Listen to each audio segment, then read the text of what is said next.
Ce n'est une surprise pour personne, le prince Harry est un être à part au sein de la famille royale. Et ce dernier l'a une nouvelle fois prouvé en 2019, dans une anecdote qui ne ressort que 3 ans plus tard. À l'époque, alors qu'il était en pleine tournée officielle en Afrique australe, le duc de Sussex aurait eu une véritable crise de nerfs avant de devoir appeler sa grand-mère, la reine Elisabeth II, pour lui parler d'un projet très particulier de sa femme, Meghan Markle. Cette dernière était sur le point de poursuivre l'agence de presse Associated Newspaper Limited après que ce média ait publié des lettres personnelles et censées rester confidentielles entre elle et son père, Thomas Markle.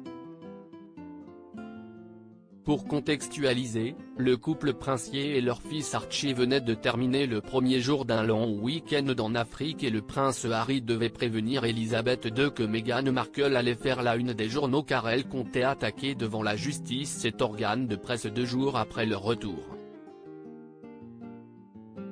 Le prince Harry a totalement perdu le contrôle de ses nerfs forcément, Harry devait absolument prévenir sa grand-mère pour qu'elle ne soit pas prise de court par la tournure que pourraient prendre les événements après que Meghan Markle ait déposé sa plainte. Mais selon le livre de Valentine Low, une journaliste spécialisée dans la royauté britannique, intitulé Le pouvoir derrière la couronne, le prince Harry a totalement perdu ses nerfs avant de dégainer son téléphone pour prévenir des intentions de sa femme.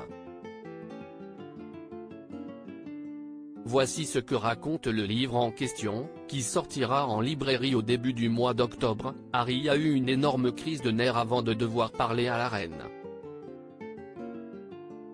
Ainsi, lorsqu'il a rejoint son équipe pour prendre un verre au bar le dimanche soir, il est resté assis, tellement tendu et nerveux que son secrétaire privé, Sam Cohen, lui a conseillé de boire une bière pour se détendre un petit peu. L'histoire de Meghan Markle a fait ressurgir celle de Diana pour le prince Harry. Les révélations ne s'arrêtent pas là. Il est aussi écrit dans l'ouvrage de Valentine Low que Harry a également fait une déclaration devant son équipe dans laquelle il a condamné les médias et accusé les tabloïds de mener une campagne impitoyable contre Meghan Markle, la mettant dans l'embarras quasiment au quotidien. Mais avant de rendre sa déclaration publique, il devait impérativement passer ce coup de fil à sa grand-mère, ce qui a eu le don de le mettre dans tous ses états.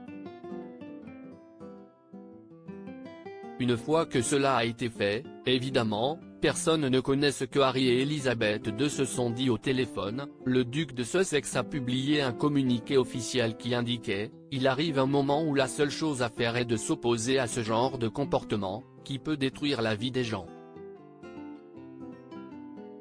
J'ai vu ce qui se passe quand une personne que j'aime est banalisée au point de ne plus être traitée ou vue comme une vraie personne.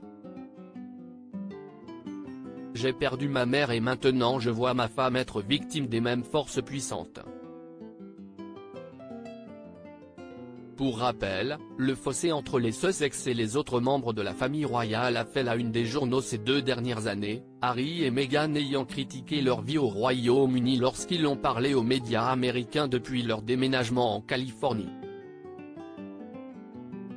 Un livre qui risque de faire du bruit. Le livre en question risque de faire grand bruit à sa sortie.